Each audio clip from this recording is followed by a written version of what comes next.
And that's how much I made on YouTube. Just kidding, I'm not monetized. So anyway, hello, I'm Sophia Mitropoulos. 90 days ago, I posted my first video on this channel with 0 subscribers, and I've grown since then, and one of the things that I'm really excited about and I really want to talk about is the growth that I've seen. Even though I am an artist and most of what I make content about is art, I also am really excited about being a business owner and growing my online finances and kind of the path I'm on to figure that out and to do that.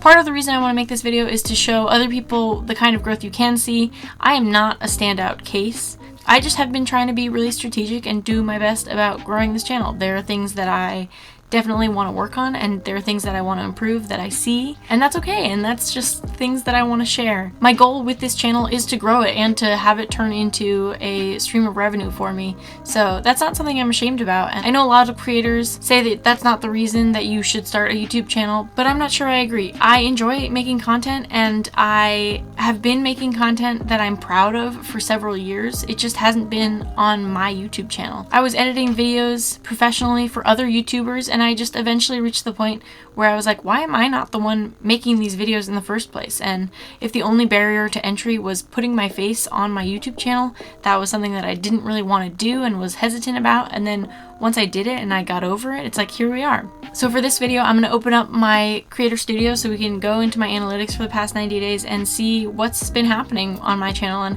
what my plan is to grow it and the things that I've been thinking about and all that good stuff. If you're new here, please subscribe to my channel. I put out new videos every Wednesday and Friday, and a lot of them are about art and art related things, but also they're just about things that make me excited. So this is one of those things. So let's take a look at my Creator Studio and I'll show you what we're working with. Except the camera's right directly in the way of what I need to look at. Okay, that's okay. Okay, so here is my YouTube analytics. As you can see, I have 350 subscribers right now, and I just posted a video 4 hours and 44 minutes ago, which is doing okay. It's doing not the best, but not bad. So if we go over here to analytics, for some reason, I don't know why, this video that I posted last week is doing ridiculously well. And before we even get started, I just want to show you what's going on with this video.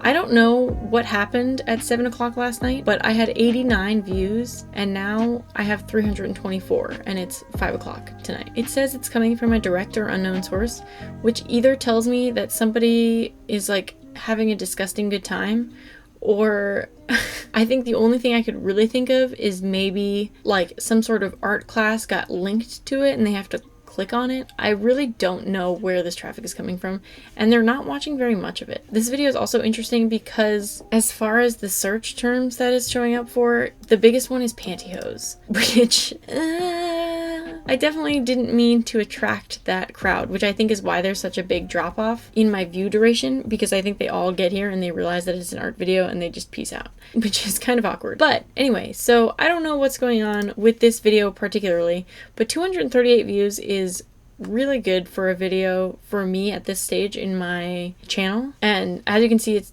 performing better than my best performing video. So let's look at the past 90 days. Oh, actually it's been 91 days. I'm so sorry. But either way, we'll look at lifetime. So if we look at the lifetime of my channel, I started my channel on May 1st, but I posted my first video on May 27th. So my first day on YouTube, I got 44 views. And just to show you, my subscriber count on day 1 was literally 0, and I at this point in time still had an Instagram account, which I'm pretty sure I only posted one video while still having an Instagram account.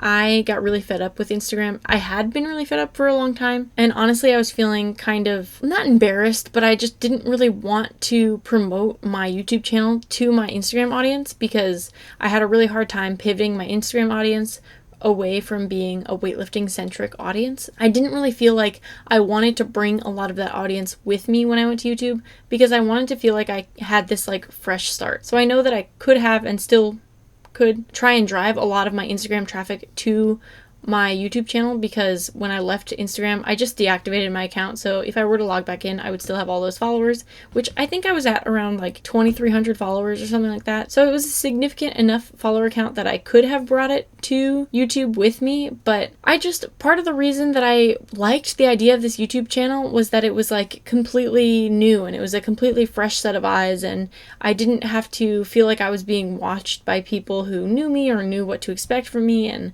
I don't know, it just gave me a little bit of a sense of freedom. Now that I'm 3 months in and I've made 25 videos, I definitely feel more comfortable with sharing it. Like if I still had an Instagram account now at this point, I would probably start sharing it, but I don't plan on going back to Instagram for a very long time. And I kind of like the idea of figuring out how to grow this YouTube channel from mostly within YouTube itself. So anyway, let's get back to the details. So that first day I got 44 views and 9 subscribers, which is one of my highest subscriber count days. But looking back on it, I remember thinking it was a ton, and it's actually not that much compared to some other days. I also posted on Instagram a second time, I'm pretty sure on July 17th or somewhere around there. I think I sent an email on July 17th, and then I posted on Instagram on July 23rd or 24th, somewhere in there, to my other audience on Instagram, which was my business audience. I also closed my business, which you can watch a video about up there. I sent out an email to my email list saying that I was closing my business and transferring platforms to be on YouTube, and I encouraged people to follow me there, and then I later made an Instagram post about it as well. So these 2 big spikes came from that, and it's obvious that having an Instagram following, driving that Instagram following to YouTube is going to lead to more subscribers, but if you see, there's not really a correlation with the amount of views and the amount of subscribers. So I'm kind of looking for those true subscribers who are subscribing because they like me and they want to watch my content, rather than just subscribing because they follow me on other platforms and don't necessarily watch my content. So that's what's going on here. Now, if we look at views by video for my top 5 videos, the second video I ever posted is the one that does the best for me.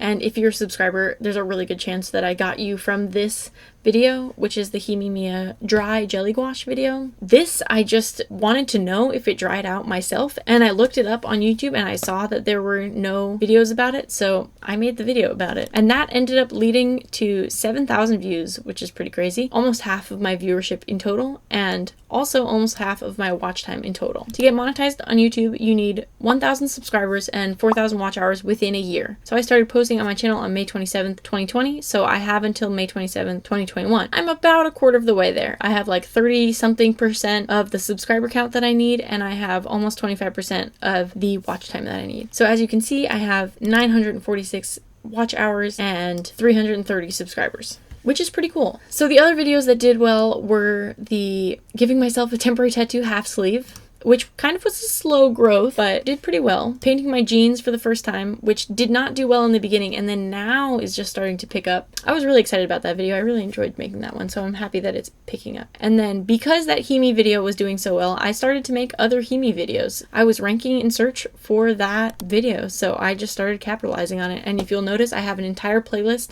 of Himi gouache videos. I keep making videos about them because they do well and people like them and people watch them, and at this point in the game I'm trying to listen to what the algorithm is telling me. So the algorithm is telling me that people like Himi gouache, I'm making more Himi gouache. The sketchbook flip through is the next one, which I think is it's not that it's a standout great video, it just gives you an insight into me, and I think a lot of art channels have sketchbook reviews that do the best because people land on their channel and they want to see what their sketchbook looks like. I kind of wish the sketchbook was a little better, but that's okay. I think it's still pretty reflective of the kind of stuff that I make in my head. Another Himi video does well. As you can see, a lot of these kind of have big spikes on their first day and then really trickle off, but it does add up. I mean, between those 3 videos, we're looking at, more than 10% of my watch time and a decent amount of subscribers as well. Also, the subscriber count that comes from Himi videos is like just crazy.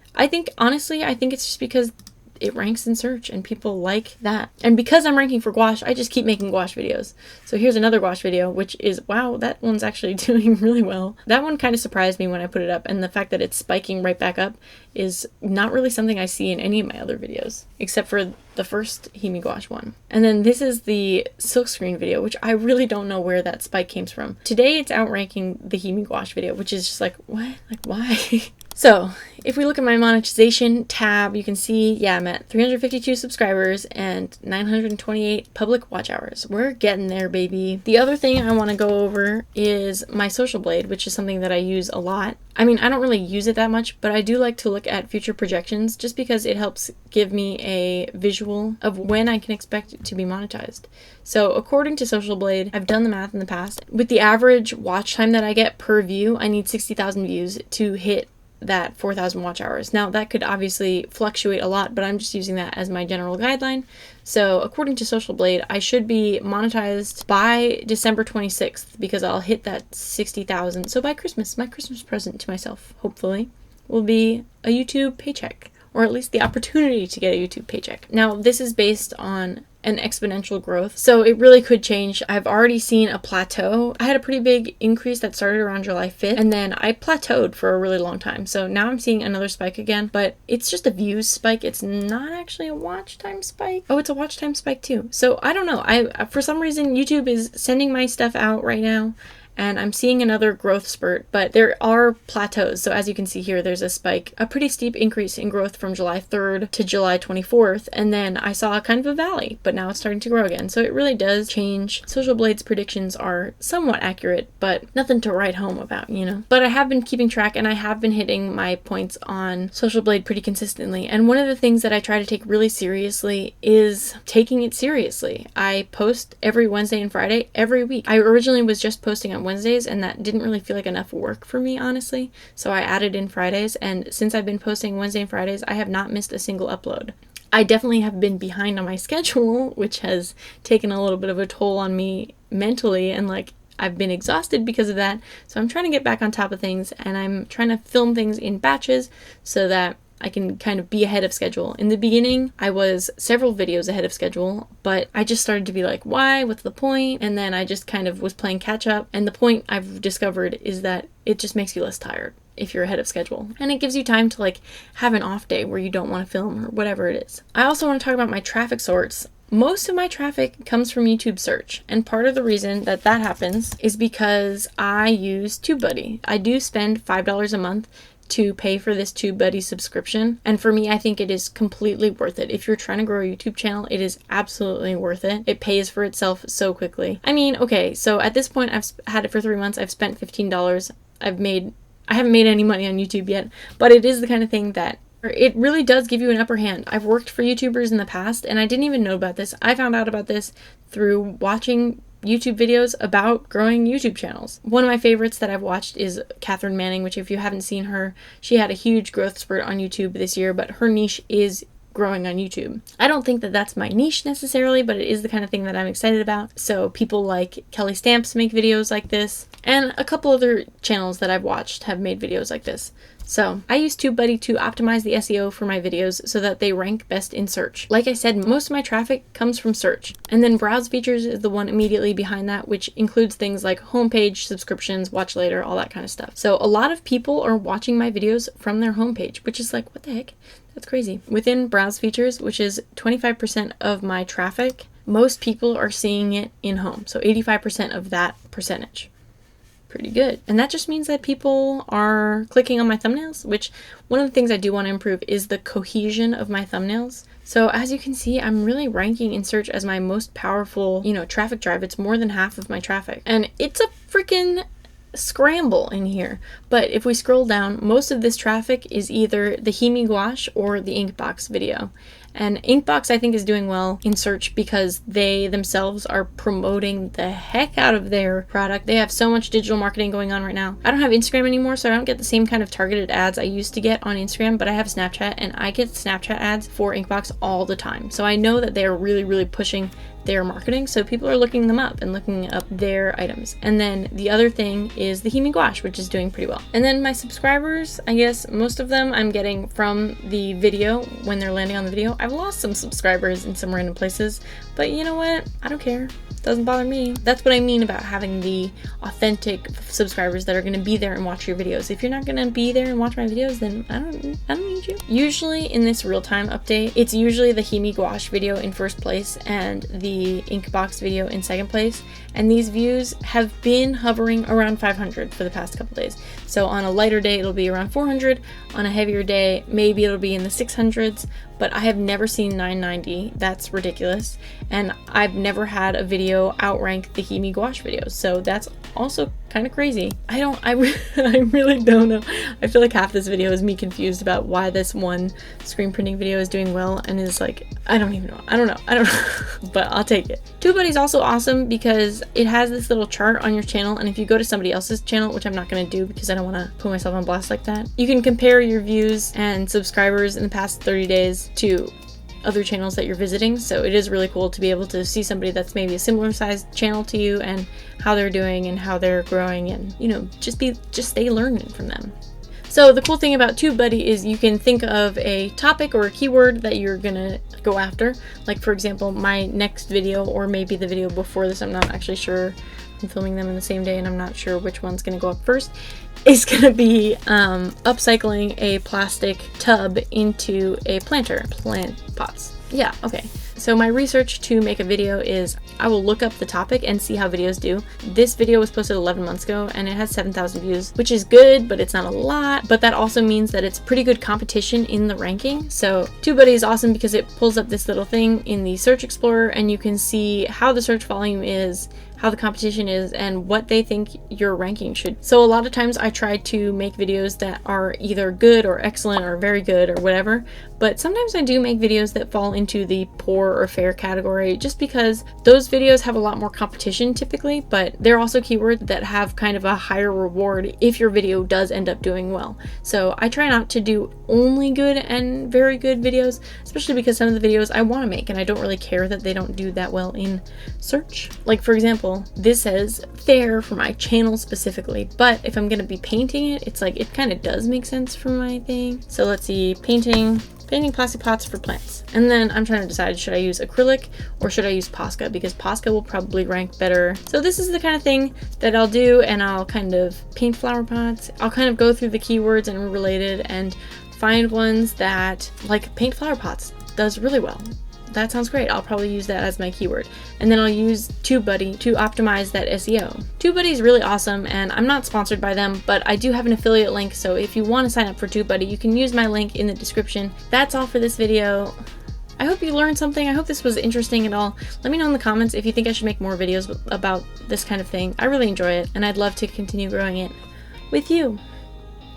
Please subscribe if you haven't already. Bye.